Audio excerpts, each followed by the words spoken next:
The center on Monday told the Supreme Court that the Rohingya Muslims are illegal immigrants in the country and their continuous stay has serious national security ramifications for India.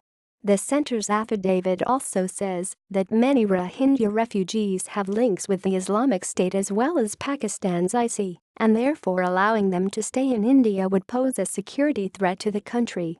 It is also found by the central government that many of the Rohingya figure in the suspected sinister designs of ISIS and other extremist groups who want to achieve their ulterior motives in India, including that of flaring up communal and sectarian violence in sensitive areas of the country, the 16-page affidavit added. Some of the 40,000-strong Rohingya Muslims in India are also taking advantage of the porous Indian borders and indulging in human trafficking.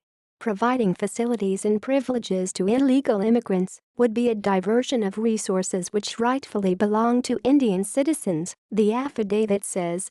The affidavit, containing the center's response to the pleas to let Rohingya refugees remain in the country, also asserts that the center's plan to deport Rohingya refugees was a policy decision, asking the court to desist from interfering in the matter.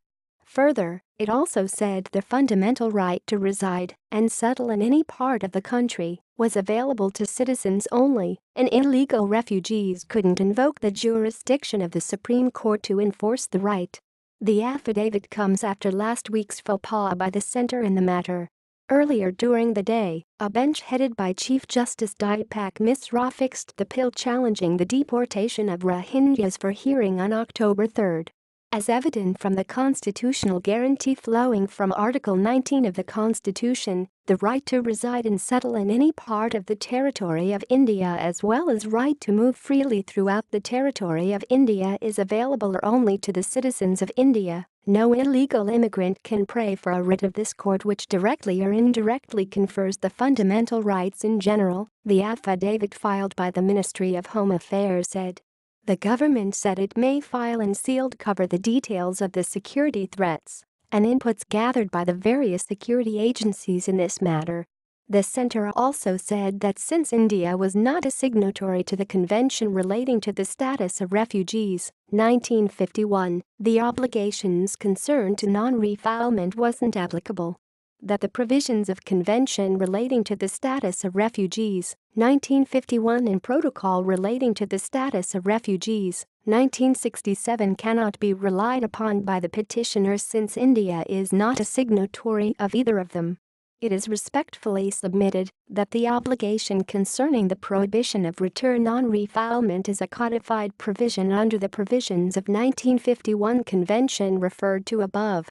The petitioners, two Rohingya immigrants, have contended that they had taken refuge in India after escaping from Myanmar due to widespread discrimination, violence, and bloodshed against the community there. Today, jurist Fali Nariman stood with the Rohingyas as several appeals were heard on the center's move to deport the Rohingyas. Two new appeals, one for the deportation and one against, were also filed in this matter. Senior advocates Colin Gonsalves, Rajiv Dhawan, Kapil Sibal along with advocate Prashant Bhushan, who is representing the original petitioners, two Rohingya refugees, also appeared for the community. Madhur Raman of Assam filed an application through advocate Samran Sharma, citing the recurring ethnic conflicts in Assam, to oppose the Rohingyas' plea to be allowed to stay.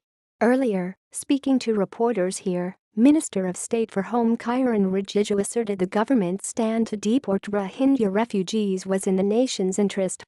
He also asked international human rights bodies not to spread misinformation about India.